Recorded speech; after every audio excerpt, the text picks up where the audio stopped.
Sous la surface brillante des océans se cache un royaume de mystères et de merveilles, allant de cités englouties à d'énigmatiques épaves. Accompagnez-nous pour découvrir les 20 trouvailles les plus saisissantes faites par des plongeurs. Numéro 20, pilule de naufrage vieille de 2000 ans. Au large des côtes de la Toscane, en Italie. Une épave romaine vieille de 2000 ans, connue sous le nom de Rolito del Pozzino, a révélé une découverte étonnante et presque incroyable. 5 pilules médicinales parfaitement conservées, gardées à l'intérieur d'une boîte scellée. Cette épave, découverte près de l'ancienne ville étrusque de Populonia, s'est avérée être un véritable trésor d'artefacts de l'époque romaine, comprenant des jarres en bronze, des lampes et des bols en verre. Grâce aux images incroyables capturées par un plongeur, nous pourrons désormais assister à cette découverte extraordinaire qui, autrement, aurait pu sembler n'être qu'une histoire. Parmi les découvertes les plus fascinantes figuraient 136 fioles en bois pour des médicaments, un crochet chirurgical, un mortier et plusieurs récipients en étain. Ce qui rendait ces découvertes particulièrement stupéfiantes, c'est que les boîtes étaient encore scellées, préservant leur contenu pendant plus de 2 millénaires. Mais les surprises ne s'arrêtaient pas là. Les chercheurs ont réalisé une analyse chimique des pilules et ont trouvé des ingrédients tels que des composés de zinc, de l'oxyde de fer, de l'amidon, de la cire d'abeille, de la résine de pin et des matériaux d'origine végétale. Les archives historiques et les consultations avec des médecins les ont amenés à conclure que les pilules étaient probablement utilisées comme médicaments pour les yeux. Cette découverte remarquable offre un aperçu rare des pratiques médicales de la Rome antique, mettant en lumière les traitements et remèdes utilisés par les gens de cette époque. Numéro 19, ver tubicole géant. Dans les recoins les plus inhospitaliers de notre planète, les volcans des grands fonds marins figurent parmi les endroits les plus hostiles de la Terre. La vie ici est un combat permanent contre la pression écrasante des profondeurs océaniques, la chaleur brûlante des volcans et les substances toxiques qu'ils rejettent. Lorsque les chercheurs ont exploré les sources hydrothermales près des îles Galapagos en 1977, ils sont restés stupéfaits de découvrir une créature étrange et totalement inconnue. Il s'agissait des vers tubicoles géants, d'étranges invertébrés pouvant atteindre jusqu'à 2 mètres de haut. Ces vers tubicoles prospèrent dans un environnement qui semble presque extraterrestre, supportant d'énormes quantités de soufre et des températures atteignant des centaines de degrés Celsius. Contrairement à la plupart des organismes qui dépendent de la lumière du soleil et de la photosynthèse, les vers tubicoles géants survivent grâce à un processus appelé chimiosynthèse. Dans ce processus, les bactéries vivant à l'intérieur des vers transforment les substances chimiques toxiques des sources hydrothermales en molécules organiques qui nourrissent leurs hôtes. Les panaches rouges des vers, qui sont souvent le premier signe visible de leur présence, sont riches en hémoglobine, ce qui leur permet de transporter l'oxygène efficacement dans un environnement où il est rare. Leur découverte a été révolutionnaire, car elle a démontré l'existence de formes de vie complexes dans l'obscurité totale, à des kilomètres de profondeur sous la surface de l'océan. Numéro 18, moteur de la fusée lunaire Apollo. L'alunissage d'Apollo est l'un des événements les plus célèbres de l'histoire des États-Unis. Cependant, à la fin des années 1960 et au début des années 1970, plusieurs fusées Apollo ont été lancées pour orbiter autour de la Terre. Après ces lancements, les moteurs qui propulsaient les premières étapes des lanceurs ont été largués et sont tombés au fond de l'océan. Pendant des décennies, ces moteurs ont été perdus, se mêlant aux divers organismes benthiques et autres espèces marines des grandes profondeurs. On pensait largement que ces moteurs étaient perdus à jamais, étant donné l'immensité de l'océan. Puis est arrivé le PDG d'Amazon, Jeff Bezos, qui, pour des raisons inconnues, a décidé de les retrouver. Que ce soit par passion pour les moteurs des fusées Apollo Moon ou simplement par plaisir, Bezos a investi des millions dans une expédition financée de manière privée pour localiser ces reliques perdues. En 2012, les pièces ont été retrouvées. Après avoir été récupérées du fond de l'océan, elles ont subi 2 ans de restauration avant d'être finalement exposées au Museum of Flight de Seattle. Trouver ces moteurs de fusée dans les profondeurs de l'océan est vraiment incroyable, et le fait qu'ils soient désormais exposés à la vue de tous est aussi génial. Ils représentent une part importante d'une étape monumentale pour l'humanité. Numéro 17, cimetière préhistorique. En 2016, alors qu'il cherchait des dents de mégalodon sur la côte du golfe de Floride, près de Venise, un plongeur est tombé sur quelque chose de particulier. Au milieu des cimetières préhistoriques, il a trouvé un objet recouvert de bananes qu'il n'a pas pu identifier. Sa curiosité a pris le dessus, alors il a décidé de le garder. Plus tard, il s'est rendu compte qu'il s'agissait d'une mâchoire humaine. Il a immédiatement informé le département d'archéologie de l'État et l'artefact a été remis à Ryan Dugan. Ryan Dugan, en remarquant une usure inhabituelle sur les dents, quelque chose que les dents modernes ne présentent généralement pas, a décidé d'enquêter plus en profondeur. Lui et ses collègues se sont rendus sur le site de plongée et ont rapidement découvert d'autres ossements humains. Ces restes ont été trouvés à environ 300 mètres du rivage, à une profondeur de 21 pieds. Les os semblaient provenir d'un cimetière préhistorique amérindien. Pendant la dernière ère glaciaire, la côte de la Floride s'étendait bien plus loin qu'aujourd'hui. L'élévation du niveau de la mer au fil des millénaires a considérablement réduit la taille de l'État, submergeant de nombreux anciens établissements. Les experts datent ce site funéraire, en particulier, d'il y a environ 5000 ans, une époque où les tribus de chasseurs-cueilleurs de Floride commençaient à former des villages plus permanents. Dugan a confié à National Geographic qu'il espère que cette découverte incitera les chercheurs à envisager la possibilité qu'il existe d'autres sites préhistoriques submergés à découvrir. Numéro 16. La flotte fantôme du lagon de Truk. Ce lagon a servi de base à la flotte impériale japonaise pendant la guerre. Cependant, elle est devenue la cible de l'opération Easton, une campagne de bombardements aviés dévastatrice qui a laissé la flotte en ruine. Aujourd'hui, le lagon de Truk est un trésor historique, abritant des centaines d'avions japonais et d'autres reliques militaires. C'est une véritable mecque pour les plongeurs d'épave, offrant une occasion unique d'explorer ces navires coulés. Plonger ici, c'est comme remonter le temps, car beaucoup de ces navires sont restés tels qu'ils ont été laissés, oubliés du monde, jusqu'à ce que le film de Jacques Cousteau de 1969, La lagune des navires perdus, attire l'attention sur cet endroit étrange. Les épaves témoignent non seulement de la brutalité de la guerre, mais aussi de la résilience de la nature. Avec le temps, des récifs éclatants et vibrants se sont formés autour des navires coulés, créant un paysage sous-marin impressionnant. Cependant, plonger dans la lagune de Truk peut être risqué en raison de la détérioration des épaves et de la présence de vieux carburants et d'huile qui s'infiltrent dans l'eau. Malgré ces dangers, la lagune de Truk reste une destination prisée par les plongeurs aventureux désireux d'explorer ce musée sous-marin d'histoire. La vue est si extraordinaire que, si un plongeur ne prenait pas de photos, beaucoup auraient du mal à croire qu'un tel endroit existe. Numéro 15. Mahabalipuram perdu. Les Sept pagodes font partie d'une ancienne légende hindoue à propos d'un homme nommé Hiranyakashipu, qui fut puni pour ne pas avoir eu foi en Vishnu, l'une des divinités les plus vénérées et puissantes de l'hindouisme. Pendant des siècles, Mahabalipuram est restée plongée dans le mystère et l'on croyait qu'elle abritait ces pagodes mythiques, construites, disait-on, par l'architecte divin Vishwakarma. Pendant de nombreuses années, on a cru que ces pagodes n'étaient qu'une simple légende. Leur splendeur s'est perdue avec le temps et la marée. Cependant, cela a changé radicalement en 2004 lors du catastrophique séisme et tsunami de l'océan Indien. Lorsque les vagues du tsunami se sont retirées, elles ont temporairement révélé des structures qui étaient restées submergées pendant très longtemps. Des témoins sur la plage ont vu les légendaires pagodes émerger des profondeurs alors que le tsunami retirait l'eau et les sédiments du rivage. Après la catastrophe, des archéologues et des plongeurs se sont précipités pour enquêter sur ce site étonnant. Ils ont découvert 2 temples submergés qui étaient restés cachés sous les vagues pendant des siècles. Ces temples, ornés de sculptures et de statues complexes, faisaient partie d'un ensemble plus vaste qui laissait supposer l'existence d'autres structures encore à découvrir. Cette découverte a ravivé l'intérêt pour l'histoire de Mahabalipuram et son lien avec la dynastie Pallava, qui a régné sur la région au 7e et 8e siècle. Numéro 14. La route de Bimini. Sulu n'est pas le premier endroit où l'on penserait trouver une route, mais c'est précisément ce qui a été découvert près de l'île de North Bimini, aux Bahamas.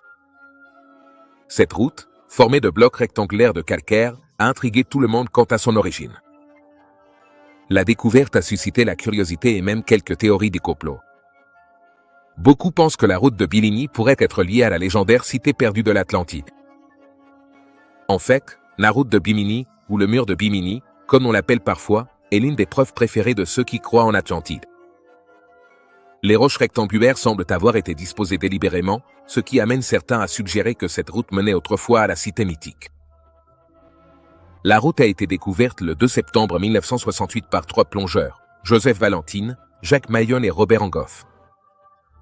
Fait curieux, la route est submergée sous l'eau à seulement 5 mètres de profondeur, ce qui ajoute une autre couche de mystère à cette découverte déjà fascinante. Numéro 13, USS Conestoga. Au début des années 1900, un remorqueur de haute mer de 170 pieds, appelé USS Conestoga, a été mis en service pour la marine pendant la Première Guerre mondiale. Le 25 mars 1921, il a quitté l'île Mare en Californie, en direction des Samoa américaines, sous le commandement du lieutenant Ernest Larkin Jones. Malheureusement, ni le navire ni ses 56 membres d'équipage n'ont jamais été revus. Lorsque le Conestoga n'est pas arrivé à destination à temps, la garde côtière des États-Unis a lancé une vaste opération de recherche aérienne et maritime. Cette opération fut la plus grande de ce genre jusqu'à la recherche d'Amelia Earhart en 1937. Le seul indice qui a émergé fut un canot de sauvetage aperçu à des centaines de kilomètres, dévié de sa trajectoire près de Manzanillo, au Mexique. Pendant près d'un siècle, la disparition du remorqueur est restée l'un des plus grands mystères non résolus de la marine.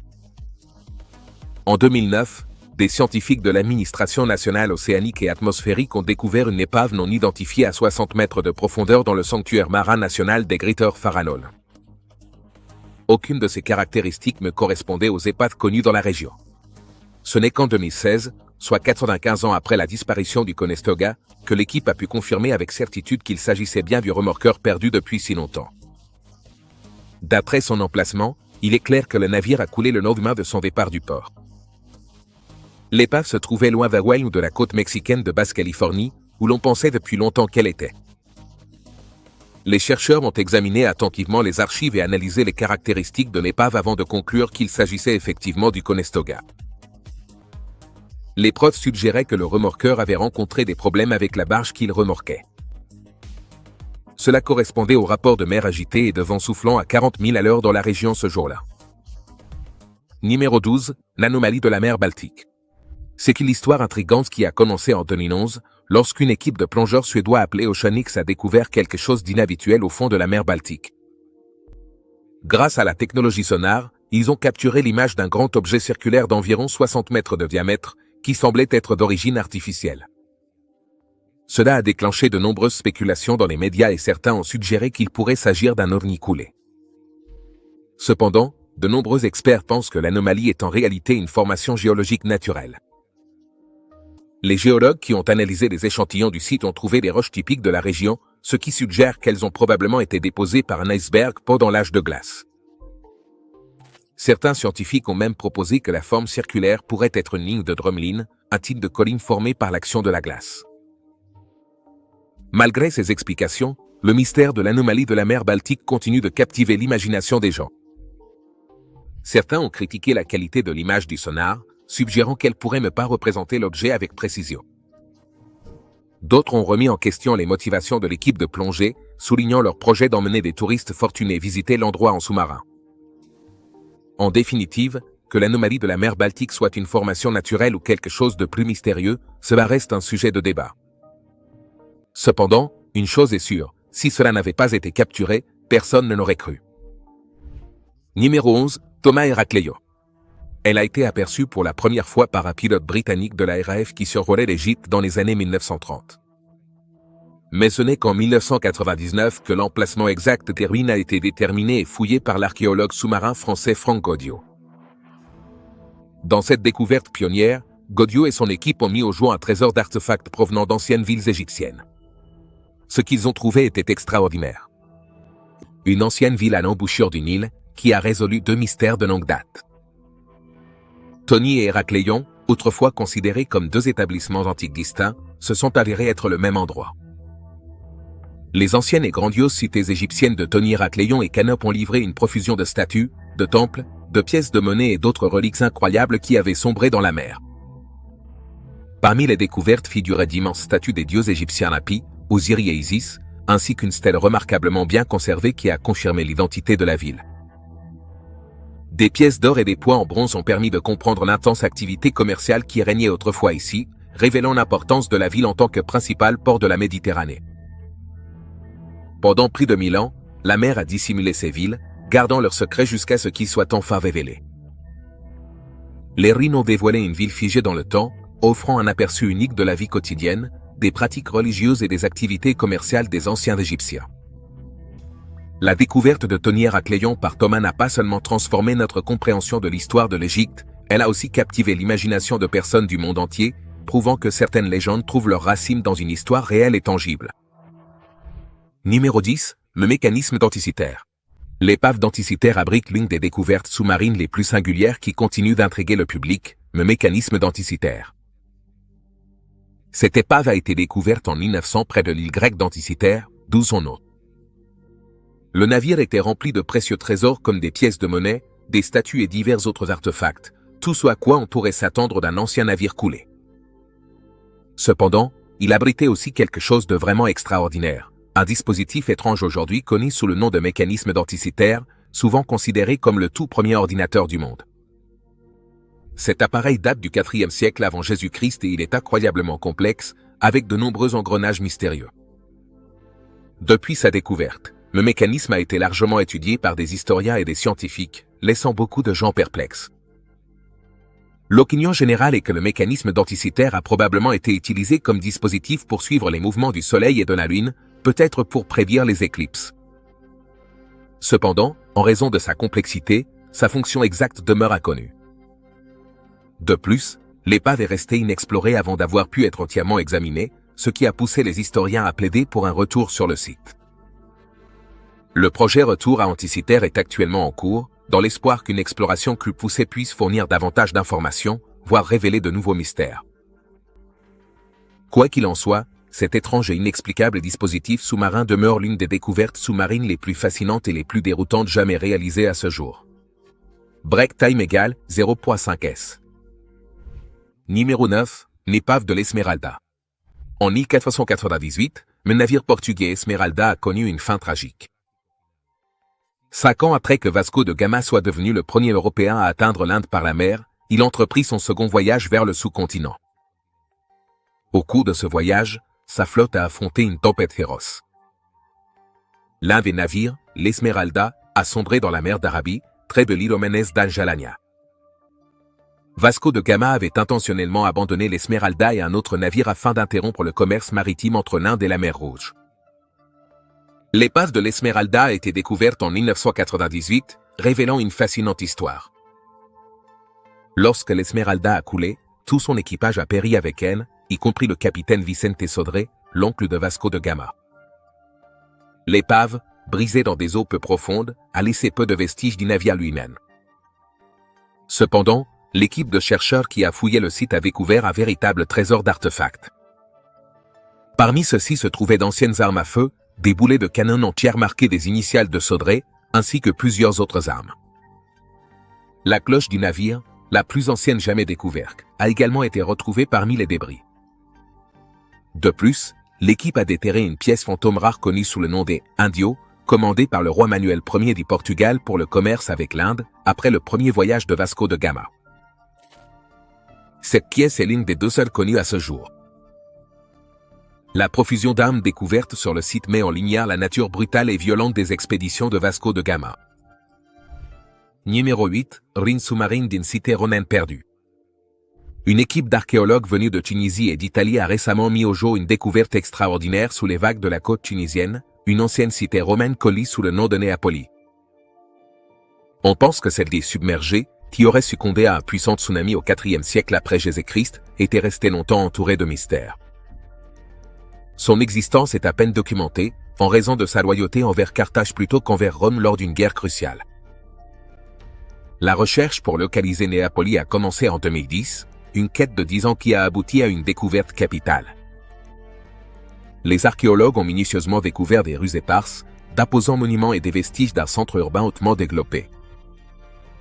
Parmi les découvertes figuraient plus d'une centaine de cuves utilisées pour produire du garum, une précieuse sauce de poisson romaine, ce qui suggère le rôle de Néapoli comme important producteur de garum, un commerce qui a probablement enrichi ses habitants les plus aisés. Fondée à l'origine par les Phéniciens au IXe siècle avant Jésus-Christ, Néapoli a ensuite prospéré sous la domination romaine, contribuant au paysage culturel et économique de l'Empire. Cette nouvelle perspective sur Néapoli éclaire non seulement son importance historique dans le monde romain, mais souligne aussi son héritage durable en tant que foyer d'innovation et de prospérité dans l'Antiquité. Numéro 7, l'épave d'Urubura. Cette ancienne épave turque, l'une des plus vieilles jamais découvertes, a miraculeusement survécu 16 siècles en Méditerranée, malgré sa construction en bois. Sa conservation extraordinaire a permis aux archéologues d'étudier les pratiques maritimes de l'Antiquité. Après une décennie de fouilles et plus de 20 000 plongées, l'équipe a récupéré de précieux trésors qui ont révélé d'étendus réseaux commerciaux, des œufs d'autruche africains, des défenses d'ivoire et des bijoux en or, témoignant de la sophistication des civilisations de l'âge du bronze. Ce navire, redécouvert dans les années 80, représente une étape majeure dans l'archéologie maritime. Numéro 6, le Queen Anne's Revenge. Cette découverte remarquable se distingue comme l'un des rares navires pirates jamais exhumés. Autrefois commandé par le tristement célèbre Edward Teach, plus connu sous le nom de Barbe Noire, ce navire de guerre du XVIIIe siècle était à l'origine français avant de tomber entre les mains de Barbe Noire. Le Queen Anne's Revenge est devenu tristement célèbre pour avoir permis à Barbe Noire d'amasser ses légendaires trésors de pirates. Cependant, en 1718, poursuivi par la Royal Navy britannique, Barbe Noire fut contraint de l'abandonner au large d'Atlantic Beach, en Caroline du Nord. Il y est resté intact pendant plus de 3 siècles jusqu'à sa redécouverte en 1996. La fouille du Queen Anne's Revenge a révélé un trésor de plus de 250 artefacts et 30 canons. Au-delà de leur importance historique, ces reliques offrent une image claire du passé tumultueux du navire.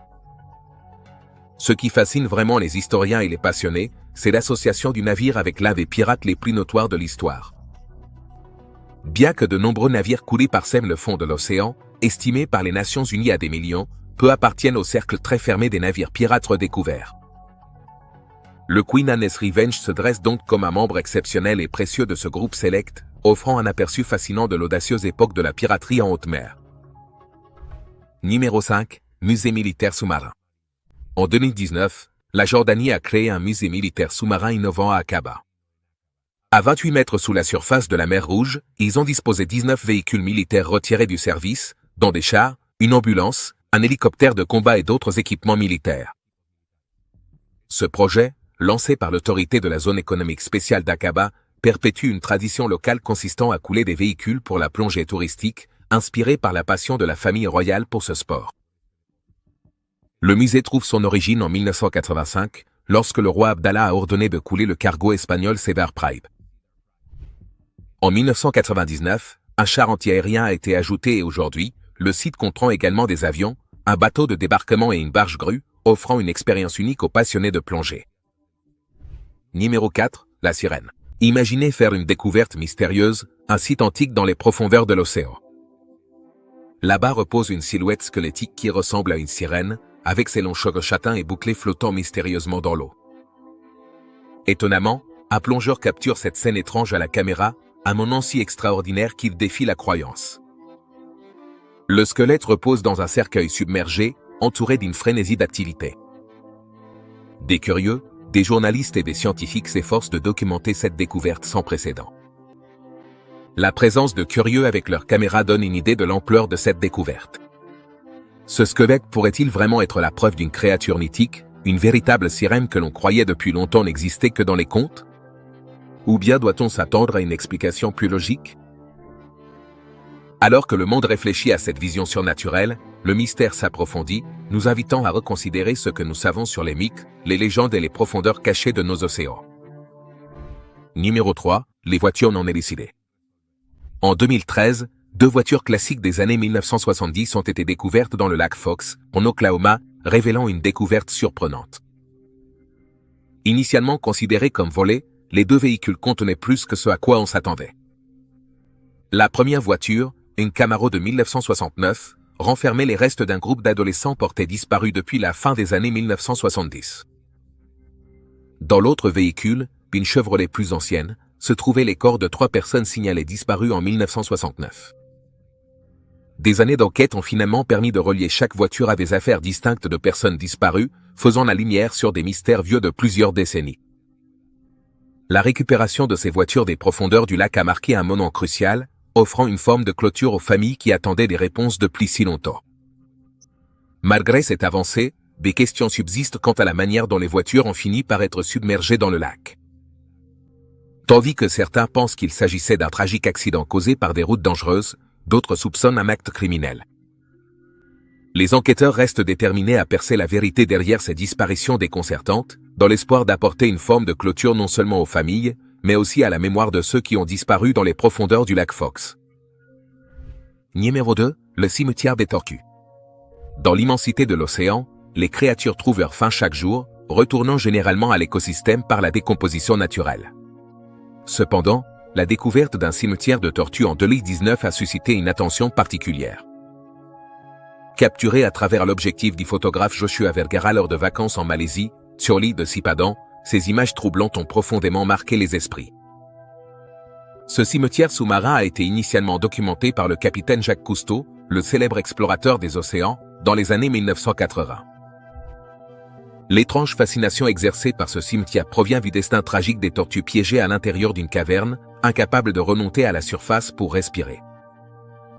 Elles ont ainsi trouvé leur dernier lieu de repos dans les profondeurs obscures de la grotte. Situé dans l'océan Avia, ce site unique, surnommé la tombe de la tortue de Sipadan, est le seul cimetière de tortues connu au monde. La découverte suggère que ces créatures paisibles se sont désorientées dans l'obscurité de la grotte, se livrant paisiblement aux profondeurs sous-marines. Numéro 1, le Christ des abysses. En 1965, quelque chose d'incroyable s'est produit au large de Cayo Largo, en Floride, dans le parc d'État John Pencor. Une immense statue en bronze du Christ, haute de 2,7 mètres, a été placée à 7,6 mètres sous l'eau. Connue sous le nom de Christ des abysses, cette statue est la troisième de son genre coulée à partir du moule italien original. L'histoire commence en 1954, lorsque la première statue, appelée Cristo degli Abissi, a été immergée dans la mer Méditerranée au large de la Riviera italienne. Cette statue a été créée pour honorer ceux qui ont perdu la vie en mer et pour rendre hommage aux âmes courageuses qui continuent de plonger sous les vagues. En 1961, une deuxième statue réalisée à partir du même moule a été offerte par l'Italie et placée au large de Saint-Georges, à la Grenade. Puis, en 1965, la troisième statue a trouvé sa place dans les eaux de Cayo Largo, devenant une attraction sous-marine très appréciée. Cette imposante statue se dresse parmi des récifs coralliens vibrants, les bras tendus offrant une bénédiction aux profondeurs de l'océan. Les plongeurs peuvent apercevoir le sommet de la statue, qui se trouve à seulement 2,5 à 3 mètres sous la surface, tandis que les plongeurs en bouteille peuvent nager tout près et admirer sa beauté impressionnante de leurs propres yeux. Le Christ de l'Abîme est devenu une étape incontournable pour les aventuriers sous-marins et un témoignage de la beauté et du mystère de l'océan. On se retrouve dans la prochaine vidéo.